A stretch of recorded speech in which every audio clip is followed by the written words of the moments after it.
Hello students, I am Ajay sir from Horizon Career Institute Physics faculty, and from today we are going to recording the videos, okay, and we will start new chapter that is light, okay. तो सबसे पहले हम यहाँ पे ये video recording number 1 है, इसमें हम देखते हैं लाइट। बेसिकली लाइट क्या है आपको पता है बच्चे? लाइट के वजह से अगर जो आप अपने रूम में हैं और अगर जो आप किसी चीज़ को देखना चाहते हैं तो आप रूम में लाइट को ऑन करते हैं, फिर आप उस ऑब्जेक्ट को देख पाते हैं ना। उस ऑब्जेक्ट से इमेज तब आपके रेटिना में बन पाती है, ओके। ऑब्जेक्ट तो वहाँ पहले भी था, लेकिन जब लाइट ऑफ थी वो ऑब्जेक्ट नहीं देख पाए आप। क्यों? क्योंकि उस लाइट के वजह से जो वो अब्सेंस ऑफ लाइट था, उस अब्सेंस ऑफ लाइट के वजह से आपकी आई में कोई भी इमेज, आपकी रेटिना में कोई भी इमेज नहीं बन पा रही थी, ओके बच्चे। तो हम ये कह सकते हैं बच्चे कि जो हमारी लाइट है, light is responsible to produce the sensation in our eye, okay. तो ताकि हम किसी ऑब्जेक्ट को देख पाएं, इसलिए लाइट हमारी यूज की जाती है। तो बेसिकली लाइट क्या है? Light is the form of energy which produce sensation of site, मतलब देखने की क्षमता देता है वो आपको, आपकी आंखों में सेंसेशंस होती है इस लाइट की वजह से, ओके।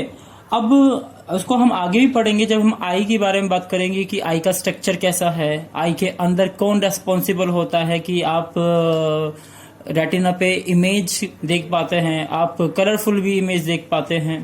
तो ये सब कुछ हम इसे डिटेल में पढ़ेंगे in the topic of the I, okay. Now तो बेसिकली लाइट क्या है? Light form the shadow when object block light, okay. Suppose आप खुद सोचे बच्चे, आप एक काम करिए, अपने सामने एक टॉर्च रखें और अपना फिंगर ऐसे रख लीजिए और आप देखेंगे कि जो टॉर्च से लाइट आ रही होगी वो आपकी दीवार पे बिखर गई होगी। लेकिन जो ये आपके फिंगर्स हैं, ये फिंगर्स हैं, इन फिंगर ने क्या करा होगा? लाइट को ब्लॉक कर दिया होगा, ओके। और इसके वजह से क्या बन गई होगी? शैडो बन गई होगी। तो वी कैन से, देखिए यहाँ पे भी मैंने आपको एक इलस्ट्रेशन दिखा रखा है। ये आपके पास क्या है बच्चे? ये आपके पास लाइट है, ओके। और ये लाइट ऐसे चारों तरफ जा रही है और ये आपके पास एक ट्रायंगल शेप का कोई भी ऑब्जेक्ट मान लीजिए। तो लाइट चारों तरफ गिरी, लेकिन इस ट्रायंगल शेप ने क्या कर दिया? लाइट को ब्लॉक कर दिया और इसके वजह से इसके कॉर्नर ने क्या बना दिया? यहाँ पे शैडो बना दी। इसने यहाँ पे शैडो बनाई, इसने यहाँ पे शैडो बना दी, ऐसे शैडो बन गई। आई होप क्लियर है शैडो कैसे फॉर्म हुई। तो इस पॉइंट की शैडो, लेट्स से ये ए पॉइंट है तो ए की शैडो यहाँ पे ए डैश पे बन गई।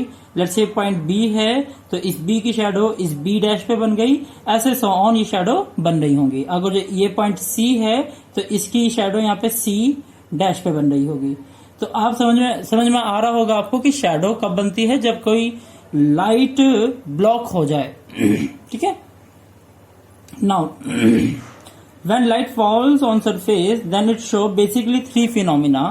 पहला reflection and absorption and transmission, okay. मान लीजिए आपने किसी भी स्क्रीन पर या किसी भी ग्लास पर या कोई भी XYZ ऑब्जेक्ट सरफेस पर आप जब लाइट प्रोजेक्ट करते हैं तो बेसिकली लाइट की जो एनर्जी है वो 3 जगह पार्टिसिपेट करती है, ओके। मतलब 3 जगह पार्टिसिपेट करना मतलब 3 फिनोमिना वहां पे ऑब्जर्व होते हैं। पहला बच्चे रिफ्लेक्शन, दूसरा ऑब्जर्वेशन और थर्ड इज ट्रांसमिशन। आप यहाँ पे डायग्राम को समझे। पहले ये डायग्राम देखें। मान लीजिए बच्चे ये आपके पास जो मैंने ये रेड कलर से बना रखा है, ये कोई एक सरफेस है, ओके। मान लीजिए आपने कोई कांच का टुकड़ा ले लिया, ये ठीक है। आपने इस पर लाइट डाली, ये आपने सपोज यहाँ से टॉर्च से ऐसे लाइट डाली। तो जब आप लाइट इस पे प्रोजेक्ट कर रहे होंगे बच्चे, तो लाइट की कुछ एनर्जी होगी। मैंने एज्यूम कर लिया लाइट के पास जो एनर्जी है वो कितनी जूल की है? 100 जूल की है बच्चे। जे जो है, जे का मतलब होता है जूल, ये एनर्जी की यूनिट है, ओके। तो मैंने मान लिया लाइट के पास एनर्जी कितनी है? 100 जूल है। जैसे ही 100 जूल की लाइट इस सरफेस पे गिरी तो देखो क्या हुआ? कुछ लाइट इसकी रिफ्लेक्ट हो गई, कुछ लाइट की एनर्जी अंदर एब्जॉर्ब हो गई और कुछ लाइट की एनर्जी बाहर निकल गई, ओके, तो हम देखेंगे लेट्स से 100 जूल में से 30 जूल जो लाइट थी वो आपकी रिफ्लेक्ट हो गई, मतलब उसी मीडियम में वापस आ गई।